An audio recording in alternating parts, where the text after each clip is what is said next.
இன்று வாசிக்கும்படியாக தெரிந்தெடுக்கப்பட்ட வேத பகுதி யோவான் 4ஆம் அதிகாரம் 4 முதல் 10 வரை. அவர் சமாரியா நாட்டின் வழியாக போக வேண்டியதாயிருந்தபடியால் யாக்கோபு தன் குமாரனாகிய யோசேப்புக்கு கொடுத்த நிலத்துக்கு அருகே இருந்த சமாரியாவில் உள்ள சீகார் என்னப்பட்ட ஊருக்கு வந்தார். அங்கே யாக்கோபுடைய கிணறு இருந்தது. இயேசு பிரயாணத்தில் இளைப்படைந்தவராய் அந்த கிணற்றின் அருகே உட்கார்ந்தார். அப்பொழுது ஏறக்குறைய 6 மணி வேளையாயிருந்தது. அவருடைய சீஷர்கள் போஜன பதார்த்தங்களை கொள்ளும்படி ஊருக்குள்ளே போயிருந்தார்கள். அப்பொழுது சமாரியா நாட்டாளாகிய ஒரு ஸ்திரீ தண்ணீர் மொள்ள வந்தாள். இயேசு அவளை நோக்கி, தாகத்துக்கு தா என்றார். யூதர்கள் சமாரியருடனே சம்பந்தம் கலவாதவர்களானபடியால் சமாரிய ஸ்திரீ அவரை நோக்கி, நீர் யூதனாயிருக்க சமாரிய ஸ்திரீயாகிய என்னிடத்தில் தாகத்துக்கு தா என்று எப்படி கேட்கலாம் என்றாள். இயேசு அவளுக்கு பிரதியுத்தரமாக, நீ தேவனுடைய ஈவையும் தாகத்துக்கு தா என்று உன்னிடத்தில் கேட்கிறவர் இன்னார் என்பதையும் அறிந்திருந்தாயானால் நீயே அவரிடத்தில் கேட்டிருப்பாய், அவர் உனக்கு ஜீவ தண்ணீரை கொடுத்திருப்பார் என்றார்.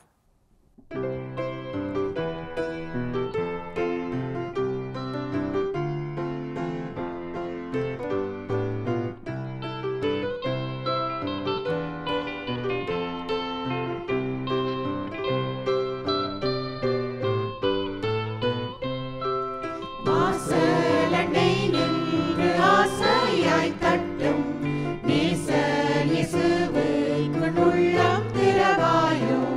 வாசலண்டை நின்று ஆசையாய் தட்டும் நேசர் இயேசுவுக்குள் உள்ளம் திறவாயோ. பாவியை ஒருபோதும் தள்ளாத நேசர் வாவென்று உன்னை அழைக்கிறாரே. பாவியை ஒருபோதும் தள்ளாத நேசர் வாவென்று உன்னை அழைக்கிறாரே. ஆதரிப்பார் யாரும் இல்லை என்றெண்ணி ஆதரை நீதியில் அலைந்திடுவாயோ. ஆதரிப்பார் யாரும் இல்லை என்றெண்ணி ஆதரை நீதியில் அலைந்திடுவாயோ. காணாத ஆட்டை தேடி வந்த மேய்ப்பர் கண்டுன்னை மந்தையில் சேர்த்திடுவார். காணாத ஆட்டை தேடி வந்த மேய்ப்பர் கண்டுன்னை மந்தையில் சேர்த்திடுவார்.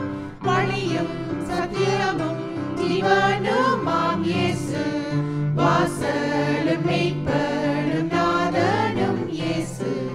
வழியும் சத்தியமும் ஜீவனுமாம் இயேசு வாசலும் மேய்ப்பரும் நாதனும் இயேசு. இயேசுவல்லால் வேறு ரட்சிப்பு இல்லை. ரட்சண்ய நாள் என்றே வந்திடாயோ. இயேசுவல்லால் வேறு ரட்சிப்பு இல்லை. ரட்சண்ய நாள் என்றே வந்திடாயோ. வாசலண்டை நின்று ஆசையாய் தட்டும் நேசர் இயேசுவுக்குள் உள்ளம் திறவாயோ. வாசலண்டை நின்று ஆசையாய் தட்டும் நேசர் இயேசுவுக்குள் உள்ளம் திறவாயோ. பாவியை ஒருபோதும் தள்ளாத நேசர் பாவென்று உன்னை அழைக்கிறாரே. பாவியை ஒருபோதும் தள்ளாத நேசர் பாவென்று உன்னை அழைக்கிறாரே.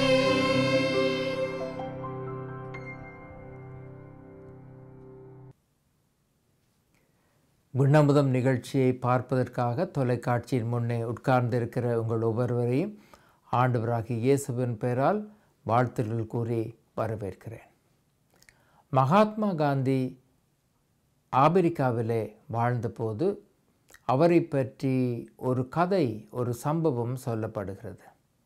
ஒரு முறை மகாத்மா காந்தி ஞாயிற்றுக்கிழமை ஆராதனை நடந்து கொண்டிருக்கிற நேரம் ஒரு ஆலயத்திற்கு போனாராம்.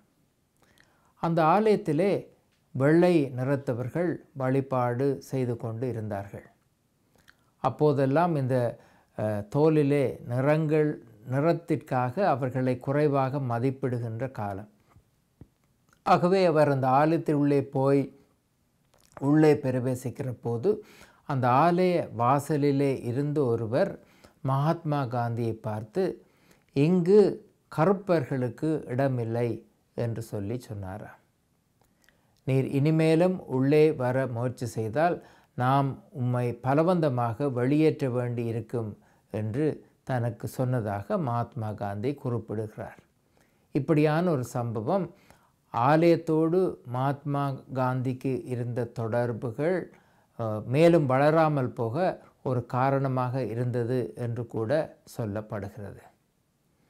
ஏன் இந்த கதையை நான் சொல்லுகிறேன் என்று சொன்னால், இன்றைக்கு வாசிக்க கேட்ட வேத பகுதியிலே யோவான் 4ஆம் அதிகாரத்திலே இயேசு ஒரு தனக்கு அறிமுகம் இல்லாத அல்லது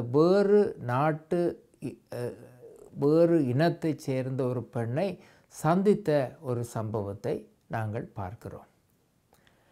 இயேசு தாகமடைந்தவராக ஒரு கிணற்றுக்கு அருகிலே உட்கார்ந்திருக்கிறார்.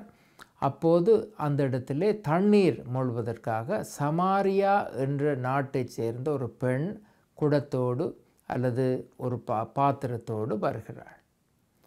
இயேசு ஒரு யூத இனத்தைச் சேர்ந்த ஒரு மனிதர். அந்த யூத இனத்தவர்கள் சமாரிய இனத்து மக்களை குறைவுள்ளவர்களாக நினைத்தார்கள். ஆகவே இப்போது தண்ணீர் மொள்ள வருகின்ற பெண் அந்த யூதர்கள் குறைவாக நினைத்த ஒரு இனத்தைச் சேர்ந்த ஒரு பெண். ரெண்டாவது, யூத ஆண்கள் பொதுவாக பெண்களோடு, அறிமுகம் இல்லாத பெண்களோடு அப்போது இருந்த சூழலிலே பேசுவது கிடையாது. அதுவும் சமாரியர்களோடு பேசவே மாட்டார்கள். ஆனால் இந்த கதை நீங்கள் வாசித்து பார்த்தால் அல்லது நீங்கள் வாசிக்க கேட்டிருந்தால் அந்த பகுதியிலே இயேசு அந்த பெண்ணோடு பேசுகின்ற ஒரு சம்பவத்தை நாங்கள் பார்க்கிறோம். இயேசுவுக்கும் அந்த பெண்ணுக்கும் இடையிலே ஒரு உரையாடல் நடைபெறுகிறது. அந்த உரையாடலிலிருந்து சில காரியங்களை நாம் இன்றைய தினம் கற்றுக்கொள்ளலாம்.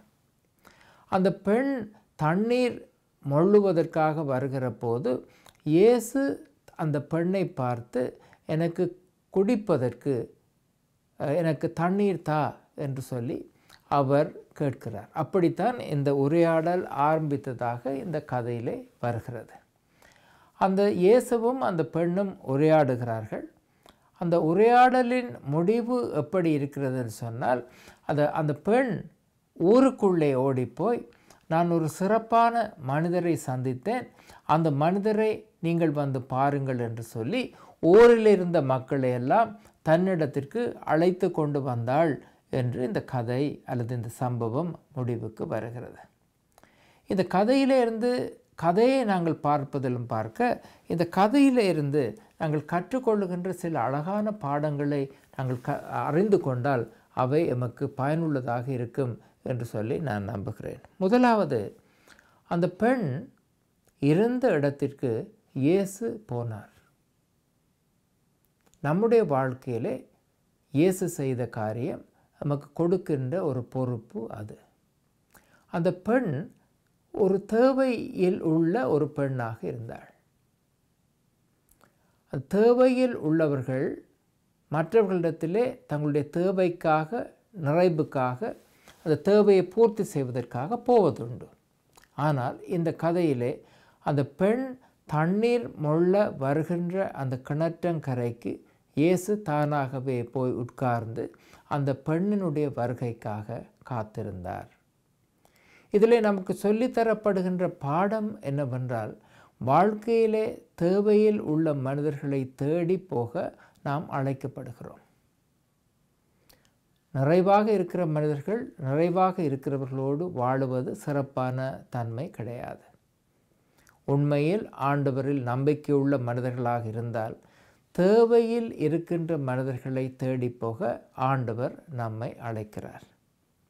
ரெண்டாவது, அந்த பெண் வாழ்க்கையில் தவறு செய்கிற ஒரு பெண்ணாக இருந்தாள் என்று இந்த கதையிலே வாசிக்கிறோம். ஆனால் அந்த பெண் தவறு செய்கிற பெண்ணாக இருந்தாலும் அந்த பெண்ணை தேடி போவதை இயேசு தவிர்த்து கொள்ளவில்லை. அந்த பெண்ணோடு உரையாட அவர் ஆயத்தம் உள்ளவராக இருந்தார். பல வேளைகளிலே எங்களுடைய வாழ்க்கையிலே நாங்கள் வாழ்க்கைக்கென்று சில ஒழுங்குமுறைகளை ஏற்படுத்தி வைத்திருப்பதினால் அல்லது எங்களை நாங்கள் நல்ல வாழ்க்கை வாழுகிறோம் என்று நினைத்து கொண்டிருப்பதினாலே மற்றவர்கள் செய்கின்ற காரியங்கள் எல்லாம் எங்களுடைய வாழ்க்கைக்கு தவறாக தெரிகிறது. தவறாக தெரிவதனாலே அவர்களை நாங்கள் ஒதுக்கி வைத்து விடுகிறோம். அவர்களோடு உறவு வைத்து கொள்வதில்லை, தொடர்பு வைத்து கொள்வதில்லை. அவருடைய வாழ்க்கை சரியில்லை, அவருடைய வாழ்க்கை ஒழுங்கு இல்லை என்று சொல்கிறோம். ஆனால் இந்த கதையிலே அந்த பெண்ணை இயேசு தள்ளி வைக்கவில்லை, தேடி போனார், அந்த பெண்ணோடு உரையாடலை ஏற்படுத்தினார். அல்லது அந்த பெண் வாழ்ந்து கொண்டிருந்த வாழ்க்கை எப்படியானதென்று அவர் அலசி ஆராயவும் கூட இல்லை. அந்த பெண்ணோடு உரையாட வேண்டும் என்பதிலே அவர் ஆர்வம் உள்ளவராக இருந்தார். அடுத்ததாக அந்த பெண் தன்னுடைய வாழ்க்கையிலே இருக்கின்ற தேவைகளுக்கு அவர் முன்னுரிமை கொடுத்தார். அவருக்கு இருந்த தேவை என்ன? அந்த இடத்துல இயேசு உட்கார்ந்திருந்ததின் அடிப்படை காரணம், அவர் களைப்படைந்தவராய் அந்த கிணற்றங்கரையிலே உட்கார்ந்தார் என்றுதான் இருக்கிறது. அந்த களைப்படைந்தவராய் உட்கார்ந்திருந்ததினாலே தான் அந்த பெண்ணிடத்திலே அவர் குடிப்பதற்கு எனக்கு தா என்ற ஒரு கேள்வியை வைக்கிறார். அவருக்கு தாகம் இருந்தது, தண்ணீர் குடிக்க வேண்டும் என்ற சூழல் இருந்தது. அவை எல்லாவற்றையும் ஒதுக்கி வைத்துவிட்டு அந்த பெண்ணுடைய குழப்பம், பெண்ணுடைய தேவை, பெண்ணுடைய வாழ்க்கையில் இருந்த போராட்டத்தை பற்றி அவர் பேச ஆரம்பிப்பதை நாங்கள் காண்கிறோம். எங்களுடைய வாழ்க்கையிலே தேவைகள் இருக்கிறது. எங்களுடைய வாழ்க்கையிலே நாங்கள் தேடி அடைய வேண்டிய கனவுகள் இருக்கிறது. அவைகளின் மத்தியிலே மற்றவர்களுடைய தேவைகள் நமக்கு தெரிகிறதா, தெரியாமல் போய்விடுகிறதா? மற்றவர்கள் தங்களுடைய தேவைகளை நமக்கு காட்டுகிற போது எனக்கும் தான் தேவைகள் இருக்கிறது, இந்த தேவைகள் எல்லாம் எனக்கு முக்கியமானது என்பது தான் என்னுடைய வாழ்க்கையிலே எனக்கு பெரிதாக தெரிகிறதா, அல்லது மற்றவர்களுடைய தேவை நமக்கு தெரிகிறதா? அடுத்ததாக அந்த பெண் இருக்கின்ற சூழலுக்கு ஆண்டவர் இயேசு இறங்கி போய் அந்த பெண்ணோடு தான் பேசுகின்ற காரியங்களை அந்த பெண் புரிந்து கொள்ள செய்வதற்கு அவர் ஆயத்தமுள்ளவராக இருந்தார். அல்லது இன்னொரு வகையிலே சொல்வதாக இருந்தால், இயேசு அந்த பெண்ணோடு செலவிட்ட நேரத்தின் கடைசி பகுதியிலே அந்த பெண்ணுடைய வாழ்க்கையிலே ஒரு மாற்றம் ஏற்படுவதை நாங்கள் காண்கிறோம்.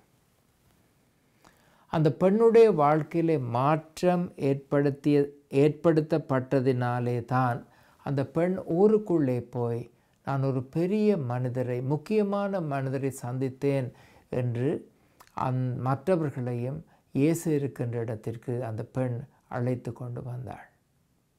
பொதுவாக நாங்கள் அணுகுகின்ற முறை எப்படி இருக்கிறது என்று சொன்னால், மற்றவர்கள் தவறை திருத்தி கொள்ளட்டும், அதற்கு பின்பு நான் அந்த மனிதரை அணுகுவேன் என்ற ஒரு அணுகுமுறையை நாங்கள் வாழ்க்கையிலே வைத்திருக்கிறோம். ஆனால் இயேசுனுடைய அணுகுமுறை அப்படி இருக்கவில்லை. இதே போன்ற இன்னமொரு சம்பவம் இருக்கிறது. சகேயு என்று பெயர் கொண்ட ஒரு மனிதன் இருந்தான். அவன் ஒரு வரி வசூலிக்கின்ற மனிதன். அவனை சமுதாயத்தில் இருக்கிற எல்லோரும் அவரை தள்ளி வைத்திருந்தார்கள். ஆனால் இயேசு அந்த மனிதரை ஒரு நாள் சந்தித்து நீ ஏன் இப்படி வாழ்க்கை வாழ்ந்து கொண்டிருக்கிறாய், உன்னுடைய வாழ்க்கையிலே இப்படியான ஒரு வாழ்க்கை வாழ்ந்தால் எப்படி மற்றவர்கள் உன்னை ஏற்றுக்கொள்வார்கள் என்று போதித்ததிலும் பார்க்க இயேசு சொன்னதெல்லாம், சகேயுவே நீ கீழே இறங்கி வா, இன்று நான் உன்னுடைய வீட்டிற்கு நான் வரப்போகிறேன், உன்னுடைய வீட்டிலே வந்து நான் உன்னோடு உட்கார்ந்து சாப்பிட போகிறேன். அவருடைய வாழ்க்கையிலே ஏற்றுக்கொள்ளப்படுகின்ற அந்த சூழல் ஒன்றை உருவாக்கி கொடுத்ததினாலே அந்த சகேயுவினுடைய மனிதனுடைய வாழ்க்கையிலே மாற்றம் ஏற்பட்டதை வேதாகமம் நமக்கு சொல்லுகிறது. அது மனிதன் சொன்னான், நான் எவ்வளவு மக்களை ஏமாற்றி இருந்தாலும், எவ்வளவு மக்களிடத்திலே அதிகமாக வரி வசூலித்திருந்தாலும், நான் வாங்கியதிலும் பார்க்க 2 மடங்காக அவர்களுக்கு திருப்பி கொடுக்கிறேன், நான் எடுத்ததிலும் பார்க்க அதிகமாக கொடுக்கிறேன். அதன் கருத்து என்ன? அவனுடைய வாழ்க்கையிலே ஒரு மாற்றம் ஏற்பட்டிருக்கிறது. அந்த மாற்றத்தின் அடிப்படை என்ன? அந்த மனிதன் மற்றவர்கள் தவறானவர் என்று சொல்லப்பட்ட மனிதன், மற்றவர்கள் ஏற்றுக்கொள்ளப்பட முடியாது என்று சொன்ன மனிதன் இயேசுவால் ஏற்றுக்கொள்ளப்பட்டான். அதே போன்ற சூழலைத்தான் இந்த யோவான் 4ஆம் அதிகாரத்தில் நாங்கள் பார்க்கிறோம். மற்றவர்கள் தவறான நடத்தையுள்ள பெண் அல்லது தவறான ஒரு பெண் என்று சொல்லி தள்ளி வைக்கப்பட்டிருந்த பெண், மற்றவர்கள் எல்லோரும் தண்ணீர் மொள்ள வருகிற நேரம் வராமல் அந்த பெண் தனியாக வருகிறாள். ஒருவேளை மற்றவர்கள் மத்தியிலே வந்தால் அவளை அவர்கள் பார்த்து எள்ளி நகையாடி இருக்கக்கூடும். உன்னுடைய வாழ்க்கை தவறான வாழ்க்கை என்று சொல்லி இருக்கக்கூடும். உன்னோடு நாங்கள் சகவாசம் வைத்திருக்க மாட்டோம் என்று சொல்லி இருக்கக்கூடும். அந்த பெண் இந்த வேத பகுதியின்படி தனியாக தண்ணீர் மொள்ள வருகிறாள். அந்த இடத்தில் இயேசு அந்த பெண்ணை சந்திக்கிறார், அந்த பெண்ணை ஏற்றுக்கொள்ளுகிறார். அந்த பெண்ணுடைய வாழ்க்கையிலே மாற்றம் உருவாகிறது. அதே போன்ற ஒரு வாழ்க்கை வாழ ஆண்டவர் நம்மை அழைக்கிறார். நம்முடைய வாழ்க்கையிலே மற்றவர்களை தவறானவர்கள் என்று முத்திரை குத்துவதிலும் பார்க்க, மற்றவர்கள் தவறானவர்கள் என்று தள்ளி வைப்பதிலும் பார்க்க அவர்களை ஏற்றுக்கொள்ளுகின்ற மனப்பாங்கோடு வாழ ஆண்டவர் நம்மை அழைக்கிறார். அப்படி ஆண்டவரின் அன்பு நமக்கூடாக மற்றவர்களுக்கு காட்டப்படுகின்ற போது இந்த பகுதி நமக்கு சொல்லுகின்ற உண்மை என்னவென்றால் அவர்களுடைய வாழ்க்கையிலே மனமாற்றம் ஏற்படுகிறது. மனமாற்றத்தை உருவாக்குகின்ற மக்களாக வாழ ஆண்டவர் நம்மையும் ஆயத்தப்படுத்தி பயன்படுத்துவாராக. ஆண்டவர் தாமே உங்கள் ஒவ்வொருவரையும் ஆசீர்வதிப்பாராக. ஆமென்.